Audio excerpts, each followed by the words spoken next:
So the first transfer window of the summer is over, but there's much more still to come. And we can discuss this in more depth now with the football finance expert, Kieran Maguire. Kieran, great to talk to you. Really interesting time to talk to you as well, isn't it? Let's start by talking about Manchester United, shall we? Because they've signed Matheus Cunha already this summer. They've made offers for Bryan Mbeumo. They're also linked with Viktor Gyokeres.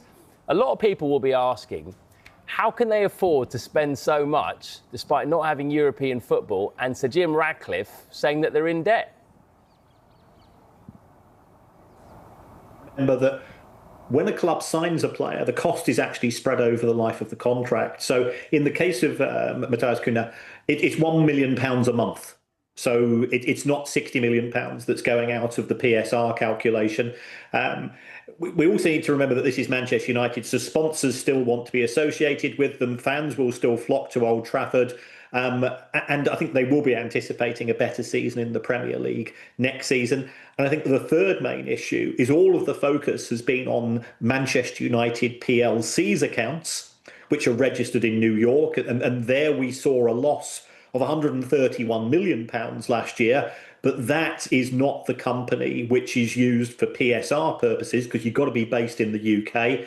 And it looks as if Manchester United have been using another company called Red Football, and the losses there were only £36 million. So therefore, they're £100 million better off for PSR purposes on the back of that. Manchester United's still a destination club as far as many players are concerned. Yeah, they want to play in front of Old Trafford because it's an iconic stadium, it's a fanatical fan base, and all of the positives that brings. So that can offset perhaps some of the financial issues. Right, how about Chelsea then? Another team that often gets spoken about when it comes around to transfers. They seem to be well clear of PSR requirements, despite the amount that they've spent since Todd Bowley's consortium bought the club. How is that the case? That's right. Chelsea have got the most expensive squad as far as Premier League is concerned, at around about £1.5 billion. That's at least £350 million more than anybody else has invested in players.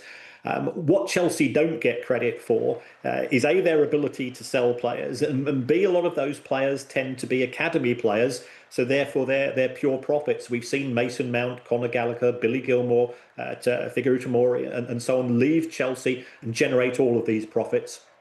Chelsea, remember, when they initially started to expand their squad under Todd Bowley, they did it on the 8 and 9 year contracts. So again, that's spreading the cost over a longer period of time before those rules were outlawed by both UEFA and the Premier League. And they've got a £250 million boost at least through the sale of the women's team, the sale of the car parks, and the sale of the hotel, which can go into the transfer budget. So you put all of those factors together, Chelsea are in a fantastic position from a PSR point of view. So Chelsea seem to have a bit of headroom then, Kieran, but on the flip side, Aston Villa don't seem to have that same luxury. Do you think they could be in trouble if they don't sell again? I think of the 20 Premier League clubs, Villa are the ones who we're most concerned about. Last season, when they did qualify for the Champions League, for every £100 of revenue that Aston Villa brought in, they spent £91 on wages. Those players will have had contract step-ups for qualifying for the Champions League this season. And remember, Villa have done very well in that competition, so that will be a plus. And they have sold some players as well in both last summer market and the January one. But I think there is still a perception that Villa will have to box clever. And of all of the clubs under pressure to sell players by the 30th of June, I guess they're the ones who are the club that gives the most attention, because their spending in the last couple of years before getting Europe was so extensive.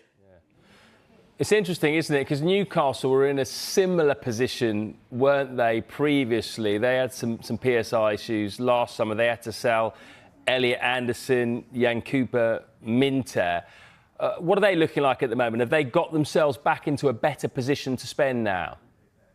Yes, Newcastle United have had 3 very quiet windows by their standards. And I think the good news for Newcastle is that season 2021, because PSR is assessed over a 3-year period, season 2021, 21-22, when Newcastle lost over £70 million, that drops out of the equation on the 1st of July. So therefore, I think Newcastle are in a much stronger position this summer to compete once again in the market. That they don't have as free a rein as the likes of Chelsea, but they are still in a far stronger position than they were 12 months ago. And I don't see any pressure on the club with that need to sell players before they start to bring anybody in.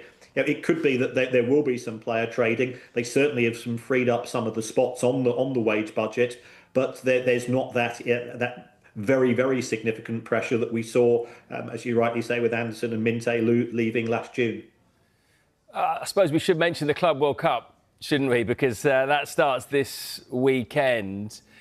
There are some serious financial incentives for clubs to do well in this, aren't there?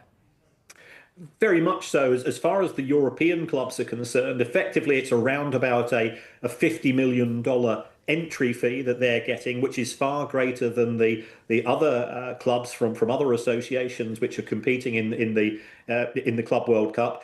If you win it, you're probably looking at a total of $100 million as the overall prize. And I think that's why we've seen the likes of Real Madrid, Chelsea and Manchester City all being so active before the tournament starts, because there's a huge financial incentive for them to do well, and therefore they want to have as strong a squad as possible once the competition starts, because they want to go as far as they can, because the financial rewards are so significant.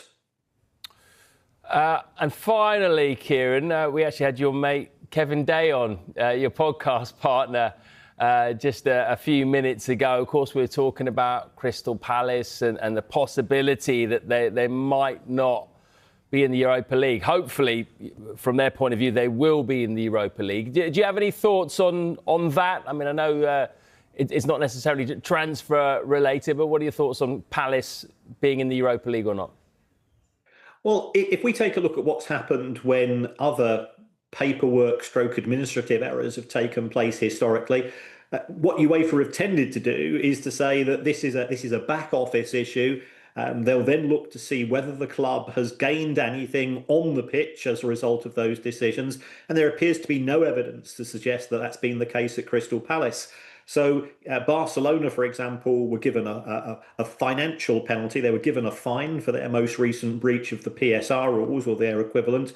So if you are going to sanction Crystal Palace, if the most appropriate penalty would be a financial penalty. The club has gained nothing in terms of its ability to play football through what's happened. So therefore, it seems inconsistent to ban them from the competition. So you've been reassuring Kevin then, you've been keeping him calm, yeah? I've been doing my very best. I mean, from a legal point of view, you would say that the substance of the situation is that Palace have done nothing wrong, whereas the legal framework would suggest yes, it has. I think certainly the noises I'm getting from people I talk to in European football, there's no desire for Crystal Palace to be banned from the competition. And even as a Brighton fan, I think that they deserve to do it because they won the FA Cup and the reward should be to play in Europe.